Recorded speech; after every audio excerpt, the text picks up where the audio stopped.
From the Journal of Geomancy, 1978, the same year I was born.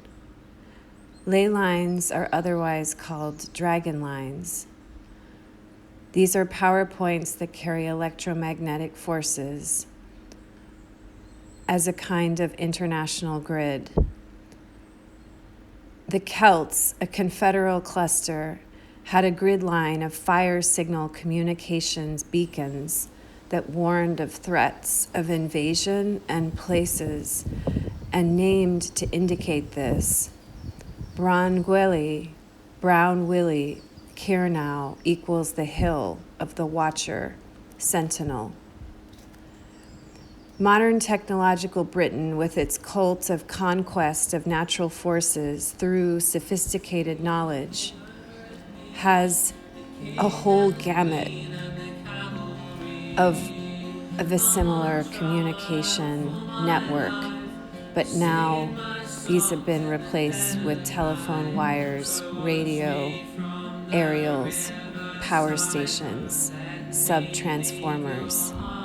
Added to the legacy of roads, railway lines, military and civil administrative power control centers. This tangle may be bewildering, but it clearly defines the goals and nature of the society, at least as a majority culture.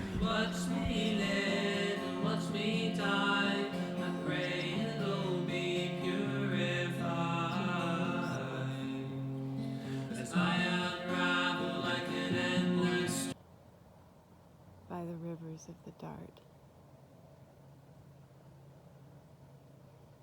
I hear our neighbors' cattle moaning in the valley below.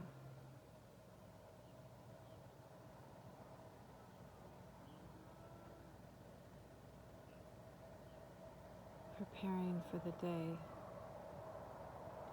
The driver of the Amish father is coming so he can go to work because he cannot drive a car.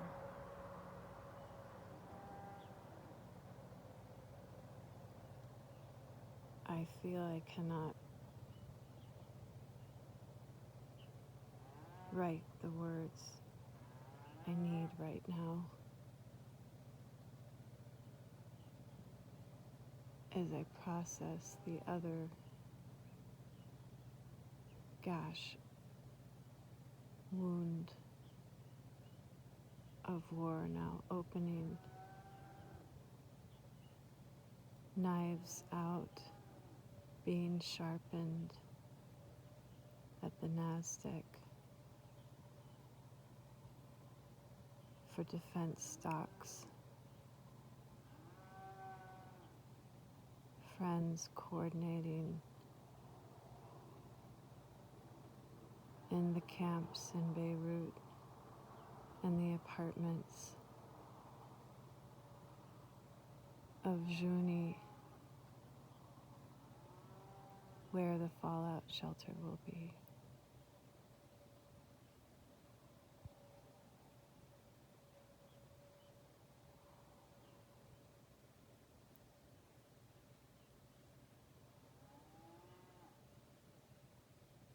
Please, muses, help us now. Find the words to weave the ripped fabric back together of this family. So accepting our responsibility, changing ourselves, being the change that we want in the world, then with love and friendship and compassion and kindness, we act.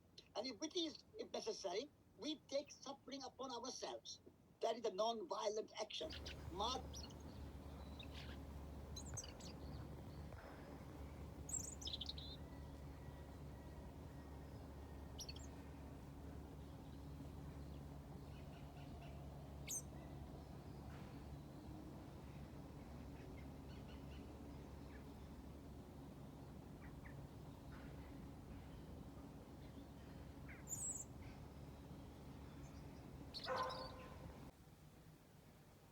It's interfered with.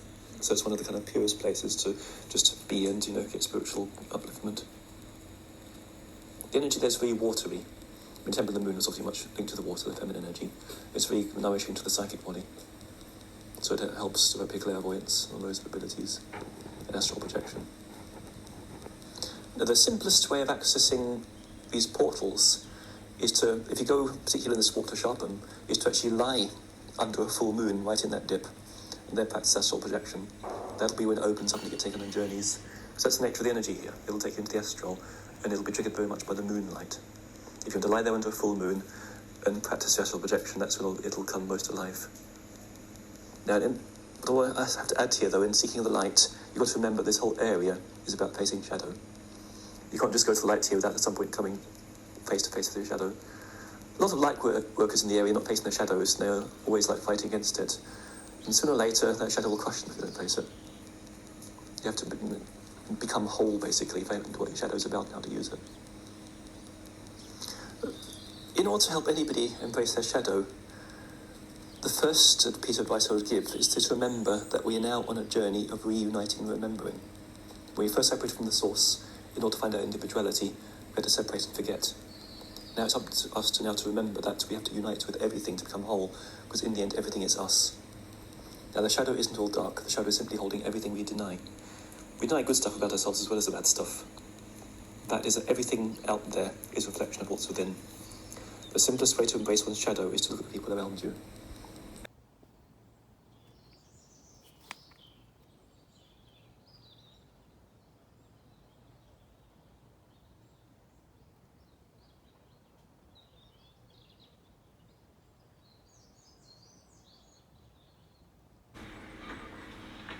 Blind. Well, take a guess. Let him guess, I don't know, you seem to be some kind of vigilante. Well, that happens along the way, of course. Here's a clue. Sort of ornament. No. I'm a knight on a special quest. And I need help. Quest. That's why they sent you. The little... Yes. You see, they look for him. So do I.